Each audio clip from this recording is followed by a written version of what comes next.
और हाई ढा पात रखता हूँ फ्रिज के ऊपर, समझे ना।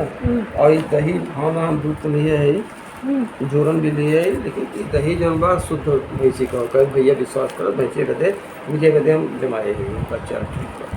तो दही ले लिए तो दूध चलिए। दूधवा काम दे भावना। हाँ चलिए, अला तो रोज ले जाएगा कि फ्रिज में रखो। इसको रख दे पहले। पत्ता लिए हैं।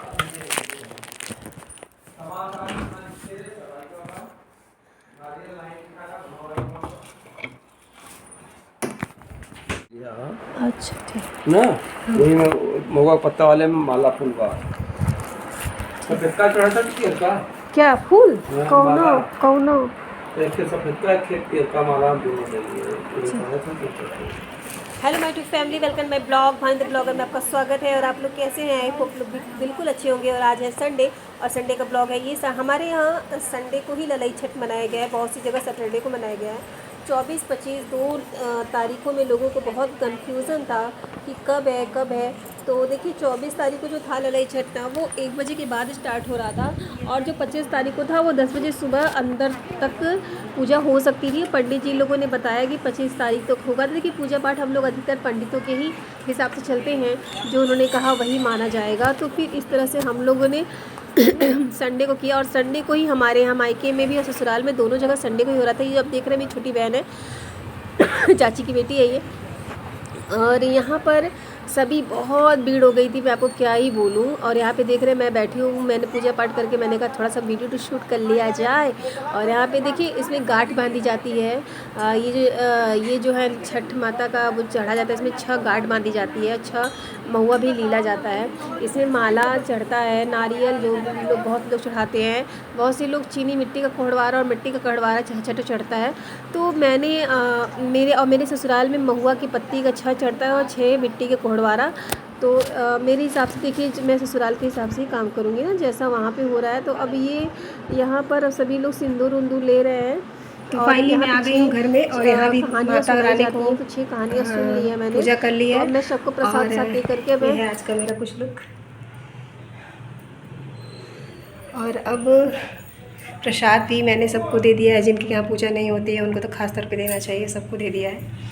अब मैं अपने छोटे वाले भाई से बात करूँगी। छोटे वाले भाई से तो कब फ़ोन आया था, उससे बात हो गई है। और अपने बड़े वाले भाई से संडे भी है, वो भी घर पे होगा, बात कर लेती हूँ। अपने बेटे से भी बात कर लेती हूँ। ललाई की पूजा करके आई हूँ। ज़रूर बताइएगा मुझे कि मैं इस आउटफिट में कैसी लग रही हूँ। ये साड़ी मुझे बहुत अच्छी लगती है, और ये मेरे पापा की जो भी चॉइस रहती है ना बहुत अच्छी होती है। बहुत अगर कोई सामान लेते हैं तो अच्छा ही लेते हैं, तो उन्होंने ही दिया है मुझे। और फिर मतलब उनको ना ये होता है कि कोई भी सामान लो तो अच्छा लो, किसी को देते भी हैं तो वो अच्छा ही देते हैं। वो सस्ता वस्ता वाला मतलब उनको पसंद ही नहीं है कि वो किसी के साथ फॉर्मेलिटी वाला काम करें। तो मैंने पिछली ब्लॉग में बताया है कि खाना पापा के लिए दादी लोगों ने दे दिया था, तो मुझे बस अपना तिन्नी का चावल बनाना था। और चूँकि उन्होंने वो भी बना दिया था, लेकिन दरवाज़ा बंद था इसलिए वो नहीं दे पाई। और चाय इस दिन लोग महुआ डाल के पीते हैं, तो अगर बहुत से लोग चीनी भी डाल के पीते हैं, ऐसा नहीं है। इसमें जब तक पूजा नहीं होता तब तक बिना पानी के रहा जाता है। तो आज की साई तो सुबह ही थी, तो 10:30 बजे के अंदर ही पूजा पाठ हो गया, तो ज़्यादा खला नहीं है। ये तिन्नी के चावल है, और ये दही है। दही पापा ने एक पूरा लाया था, और मैंने खाया है, और ये थोड़ा सा बच गया है तिन्नी का चावल का। ललाई छठ में यही बनता है, थोड़ा इसमें समय लगता है आम चावल से। आम चावल का तिगुना टाइम लगता है इसमें, और उसका पानी भी पड़ता है। Hello my family, welcome my blog वाले द ब्लॉगर में आपका स्वागत है। और 2-3 ब्लॉग है जो मैं नहीं दे पाई हूँ आपको, मैं उसको दे दूँगी, आई होप बहुत जल्दी दे दूँगी। और मैं अपने मायके आ चुकी हूँ, जैसे कि आप लोग देख सकते हैं, अपने पुराने वेशभूषा में आ चुकी हूँ। और मैं बैठी हुई हूँ बिल्कुल सोफ़ा पे। पापा अभी आज दाढ़ी बनवाने गए हैं, थोड़ा लेट कर रहे हैं। और बेटा घर पर ही है, मतलब मेरे ससुराल में है, सास ससुर और हस्बैंड के पास। शायद कल आ जाएगा मंडे को, आज तो संडे है। और आज था पूजा ललाई छठ का, वो मैंने कर लिया है। तो मैं आपसे बस इतना ही कहना चाह रही हूँ कि सब कुछ करने के बाद बेटे की सलामती के लिए व्रत रहा जाता है, लेकिन मेरे हिसाब से बेटे के लिए नहीं, ये सभी माँ अपनी औलाद के लिए ही होता है। ये बेटा बेटी क्या भगवान ये तो सभी को पैदा किया है। ये औलाद की सुख समृद्धि की रहता है कि ईश्वर उन्हें सुख समृद्धि दीजिए, उन्हें सलामत रखिए, वो जहाँ है जैसे रहें। और लेकिन बेटा के लिए मुझे ये लगता है कि बेटे के लिए, बेटे की जो लाइफ होती है ना, बेटी की लाइफ होती है थोड़ी डिफरेंट होती है। माँ बाप एक जैसा उनको पालते पोसते हैं, एक जैसा उनको दूध पिलाते हैं, वो पॉटी कर देते हैं तो उनको बेटी ऐसा थोड़ी होता है कि बेटी हो गई है तो वो पॉटी में ही पड़ी रह रही है, उसका नहीं सफाई कर रहे, उसकी भी सफाई करते हैं, सब कुछ सेम करते हैं, उसके साथ स्कूल भी भेजते हैं, बैग जो बेटे के लिए करते हैं, बेटी को जैसे खाना देते हैं बेटी को भी देते हैं, सब कुछ देते हैं, सब कुछ करते हैं, लेकिन फिर भी बेटे बेटी में डिफरेंसेस होता है। इसलिए माँ बाप चाहते हैं कि मुझे बेटा ही हो। अच्छा, बेटा इसलिए चाहते हैं क्योंकि बेटियां दूसरों के घर जाएंगी, चलो ठीक है, औकात वाले लोग हैं, बेटी दूसरों की जगह चली भी जाए, लेकिन उनके साथ उस घर में क्या ट्रीट होगा ये कोई नहीं जानता है ना। अब वो लड़की उस घर में गई, अब उसके सास ससुर, पहले भाई देखो नई नई लड़की आई है, कुछ दिन आपकी सेवा करी तो बड़ी अच्छी लगती है, भाई बहुत संस्कारी है, बहुत अच्छी है, बहुत ऐसी है वैसी है, लेकिन फिर उसके बाद उनसे उनको ना सेवा लेने की इतनी आदत हो जाती है, जब वो सेवा करने लगती है तो इतनी आदत हो जाती है कि वो उसको अपने एकदम कब्जे में लेना चाहता है। ऐसा ना हो कि मेरे कब्जे से बाहर चली जाए, वो एकदम गुलाम बना के, तो मैंने ऐसे नहीं किया, भले उनको कोई शऊर ना हो, उन्हें अपना कुछ नहीं आता हो, उन्हें कुछ नहीं करना हो, तुमने ये नहीं किया, तुमने वो नहीं किया, हमने तो शादी करके बहुत बड़ी गलती कर दी है, हमने तो नहीं करना था, बहुत ख़ानदानी लड़की है, हमने तो बहुत बड़ी गलती कर दी है, हम तो ये चाहते ही नहीं थे। मतलब इस तरह से उसको इस तरह से बोझ गले दबा देंगे ना कि जैसे लगेगा कि अरे बाप रे ये क्या हो गया, वो किस राजा महाराजा के यहाँ आ गई है, और वो एकदम एकदम फटी पुराने, जैसे उसे अपने घर में तो कुछ मिलता भी नहीं था, वो ऐसे घर में आ गई है। तो कुछ लोग ऐसे ट्रीट करते हैं कि हमने तो बहुत बड़ी गलती कर दी, हमारे ख्वाब ये थे, भैया आपके ख्वाब ये थे तो आपको पता था ना कि वो लड़की किस बैकग्राउंड से है, क्या है, और फिर आप भी क्या हो, फिर भाई उसी हिसाब से करो, फिर आपको तो शादी भी करनी है, शादी भी करनी है, सब कुछ अपनी शर्तों पे भी करना है, उसके बाद लड़की के साथ आप टॉर्चर करना भी शुरू कर देते हो, और इतना मेंटली टॉर्चर, वो लड़की कितनी भी अच्छी हो, कितनी भी संस्कारी हो, आपकी सेवा कर रही हो, दिल जीत रही हो, सब कुछ कर रही हो, लेकिन फिर भी आप उसके साथ मेंटली टॉर्चर कर रही है, अच्छी बात नहीं है। लग रहा है पापा ने भाई के रूम में आ गई, शायद पापा बुला रहे थे। हाँ पापा जी, क्या पापा जी, अभी छत पर है, आ रहे हैं।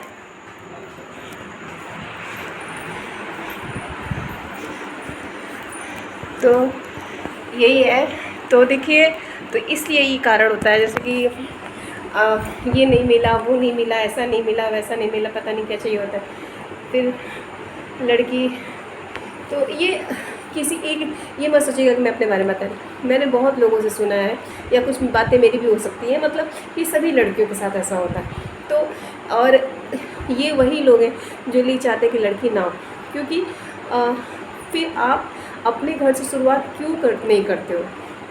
आप अपनी बीवी के साथ अच्छे से सलूक कीजिए, आप अपनी माँ के साथ अच्छे से सलूक कीजिए, आप अपनी बहन के साथ अच्छे से सलूक कीजिए, फिर आप, अगर आप अच्छे होंगे ना, आप अच्छा करोगे, तभी तो पूरा समाज अच्छा होगा। पहले हम दूसरों की कमी क्यों निकालें, हम पहले अपने आप को तो देखें, हम अपने आप को देखने को तैयार ही नहीं है, हम सिर्फ दूसरों को ही देखने को तैयार हैं। उसके साथ मतलब बेटे को कुछ भी दे दो, अपनी बेटी को दे दो, लेकिन बहू के ऊपर 1 रुपया खर्चा करने में भाई आदमी रोने लगता है, नहीं पैसा नहीं खर्चा करना, उसकी ज़रूरत की चीज़ें पूरी नहीं करनी है, उसको नहीं देना है। अगर वो बीमार हो जा रही है तो फिर वो अपने माँ के यहाँ से बीमार है, ये भी है। मेरा कितना पता नहीं लगा है, नहीं था ये ज़्यादा। और इसमें सबसे ज़्यादा बुरे होते हैं वो पति जो अपने माँ बाप के गलत चीज़ों में भी साथ रहते हैं, उनको उनकी बात एकदम सही लगती है और पत्नी गलत लगती है। मैं ये नहीं कह रही, कुछ लोग होती हैं जो थोड़ी अलग टाइप की होती हैं, लेकिन अगर लड़की जैसी होती है ना, वो पहले नज़र में समझ में आ जाती है, जिसकी जो पूरी समाज तारीफ़ कर रहा है और आप खुद तारीफ़ कर रहे हो कि हाँ बहुत अच्छी ऐसी है वैसी, फिर वो अचानक से 1 साल के बाद, 2 साल के बाद, 3 साल के बाद इतनी बुरी कैसे हो जाती है, कैसे।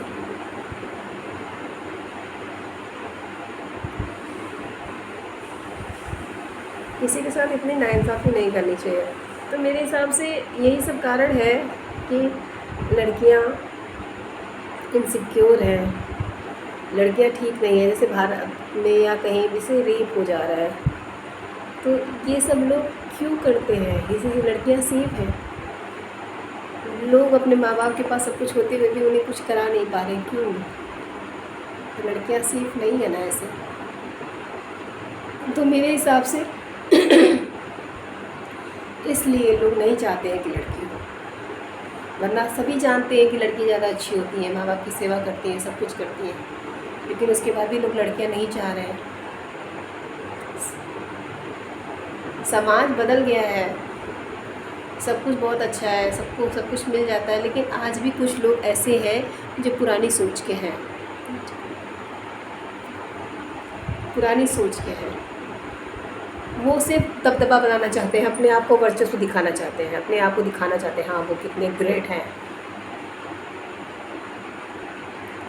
और मैं तो कहूँगी ऐसे लड़कों को भी शादी नहीं करनी चाहिए। देखिए, अगर आपको अपनी पत्नी का केयर करने का, उसके लिए बीड़ा उठाने का नहीं ताकत है तो मत कीजिए शादियाँ, मत कीजिए भाई। किसी लड़की की ज़िंदगी को बर्बाद करने का मत कीजिए। आप अपने आप को पैदा किया आपके माँ बाप ने, आप अब उनके लिए, तो फिर आप करिए, या तो फिर आप अपने माँ बाप को भी कहिए कि देखिए वो दूसरे, हाँ अगर कुछ लड़कियाँ ऐसी हो जो किस परिवार में एडजस्ट नहीं हो रही है, भाई कितना भी आदमी कर रहा है, सब कुछ कर रहा है, उसके बाद भी वो एडजस्ट नहीं हो रही है, वो कमी निकाल रही है, या वो शुरू से ही भड़काना शुरू कर दे रही है कि नहीं उन्हें अपने पति के साथ ही रहना है, तो देखिए ये भी गलत है। अपने माँ बाप से, उनकी बहन से, उनके भाई से, उसके बेटे को, उसके भाई को, उसके लड़के को दूर करना ये बहुत बड़ा गुनाह है। अगर आपको प्यार मिल रहा है, सब कुछ इज्जत मिल रही है, आपको सब कुछ हो रहा है, तो फिर देखिए थोड़ा बहुत ऊँच नीच तो होगा, फिर आपको एडजस्ट करना चाहिए। फिर आप सोचो कि नहीं मैं और मेरा पति, भाई क्यों, उसका परिवार भी तो है, जैसे आपके माँ बाप वैसे उसका भी तो परिवार है। देखिए मैं दोनों तरह की बातें कर रही हूँ, ये नहीं कि मैं सिंगल बात कर रही हूँ। तो मैं बस यही कहना चाहूँगी कि इसलिए लोग शायद, एक बार मैंने छोटी थी, मैंने मम्मी से पूछा था, मम्मी क्या लड़कियों के लिए कोई व्रत नहीं है? तो मम्मी ने कहा था नहीं, लड़कियों के लिए कोई व्रत नहीं है, कोई नहीं चाहता कि लड़कियों के लिए कोई व्रत रखे। तो मुझे बहुत बुरा लगा था, क्योंकि मैं उस टाइम छोटी सी थी, छोटी मतलब आर्यकन्या में मेरे स्कूल में पढ़ती थी, मैं 7, 8, 9 में या 10th में रही होंगी।